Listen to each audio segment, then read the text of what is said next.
Hello and welcome, George Rodrigues, Senior Business Manager in Latin America. It is an immense privilege to be with you today for another fundamental step in our executive transformation journey. Throughout my career, I had the opportunity to act as a director in renowned multinational companies, and I saw closely how global market giants structure their operations to dominate entire sectors. However, when I made the decision to found KpaGold Consultoria focused exclusively on small and medium enterprises, I encountered a fascinating yet alarming reality. I saw brilliant entrepreneurs with exceptional products working 14 hours a day but completely held hostage by their own businesses. The diagnosis was almost always the same: an extreme dependence on the owner's intuition and a chronic absence of processes. That is why the theme of our first lecture today is from guesswork to management, and we will explore in depth how you can stop putting out fires daily and start making high-impact decisions using concrete data and structured processes.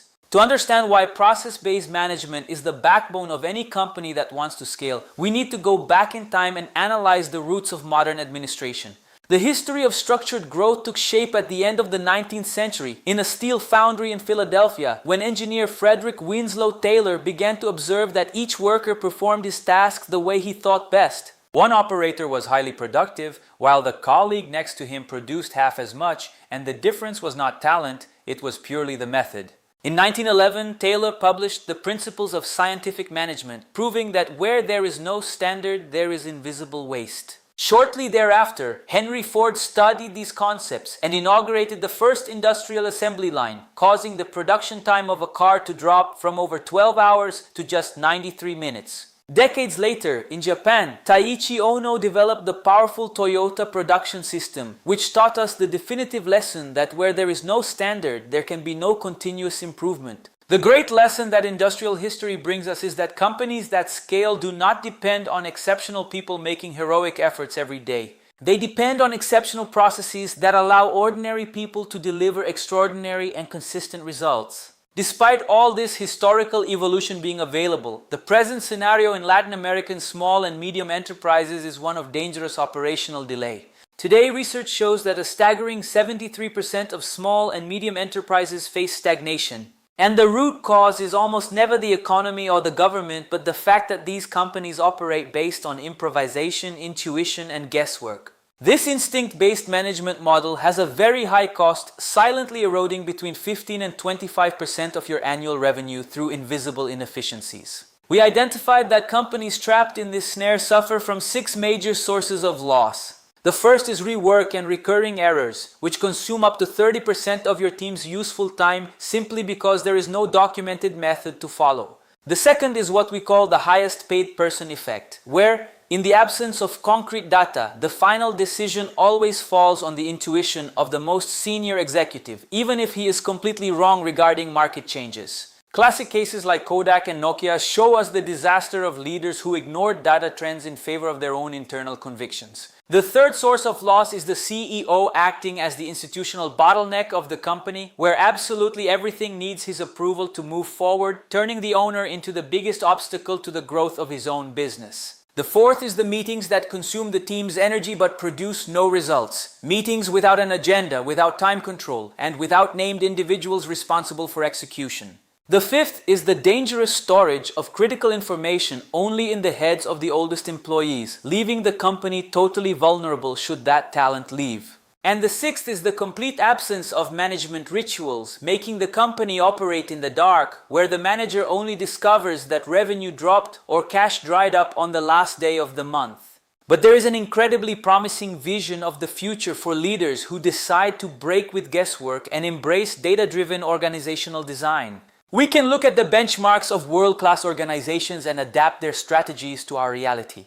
McKinsey shows us that companies that adopt a data-driven culture are 23 times more likely to acquire new customers and are 19 times more likely to achieve profits above their industry average. Let us look at Amazon, where Jeff Bezos instituted the rule of classifying decisions between those that are irreversible, requiring deep data and rigorous analysis, and those that are reversible, which must be taken quickly by the frontline team so as not to stall the operation. In the future of your business, technology will act as a great facilitator, but the true transformation will be human and methodological. The companies that will thrive will adopt highly structured business operating systems, clearly defining their vision, putting the right people in the right seats, and running weekly pulse meetings to review vital indicators. In this future of decision intelligence, you will no longer need to rely solely on instinct when faced with a complex problem.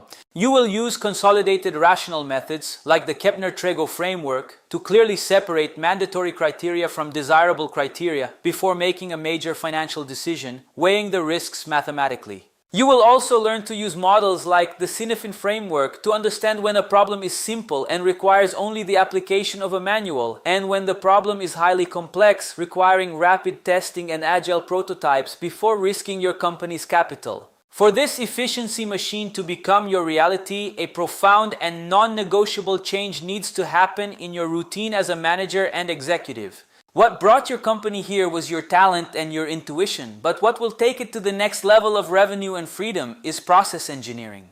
Starting tomorrow, you need to abandon the role of firefighter and take the seat of the architect of your system.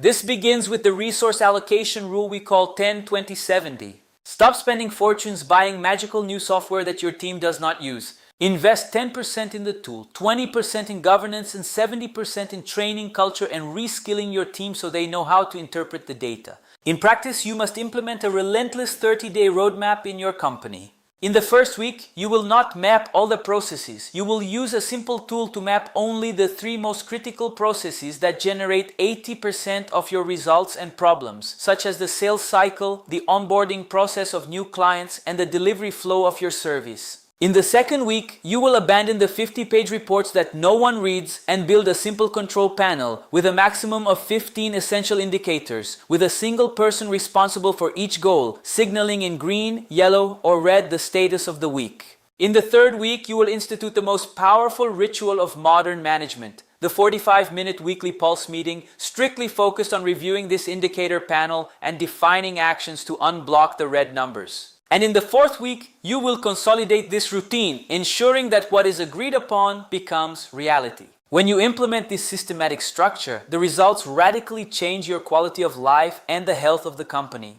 In the first month, you will finally have absolute clarity of where your organization truly is without illusions. In the following months, you will feel immense relief seeing your team making good decisions without needing to knock on your door every 5 minutes, proving that your employees are much more capable than the lack of processes allowed them to show. Between the 4th and 6th month, the company will begin to accelerate and correct itself through the pulse meetings, allowing you to focus exclusively on strategy and innovation. By the end of the first year, you will have regained something invaluable, full trust in your business, being able to take real vacations, knowing that the operation runs predictably and profitably, ready to scale, open new branches, and dominate new markets with much less effort. The scalable and profitable company you always dreamed of building will not magically appear because of a stroke of luck in the market. It will only appear when you make the mature decision to build the solid managerial system that supports it. And you definitely do not need to walk this path alone, trying to reinvent the wheel or making expensive mistakes in the process.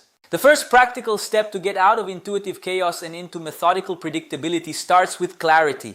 Therefore, I invite you to take this strategic step right now. Schedule an initial diagnostic session today, completely free of charge and with no financial commitment to the senior specialized team at KpaGold Consultoria. In this focused immersion, we will analyze the maturity level of your company's current management, identify exactly where improvisation is draining your profit margin, and draw together a clear map for your restructuring. Stop making the most crucial decisions of your wealth based on guesswork. Talk to our team, book your diagnostic, and let us together build the data and process engine your company deserves. Thank you very much for dedicating your time, for your focused attention, and I will see you in our strategic session.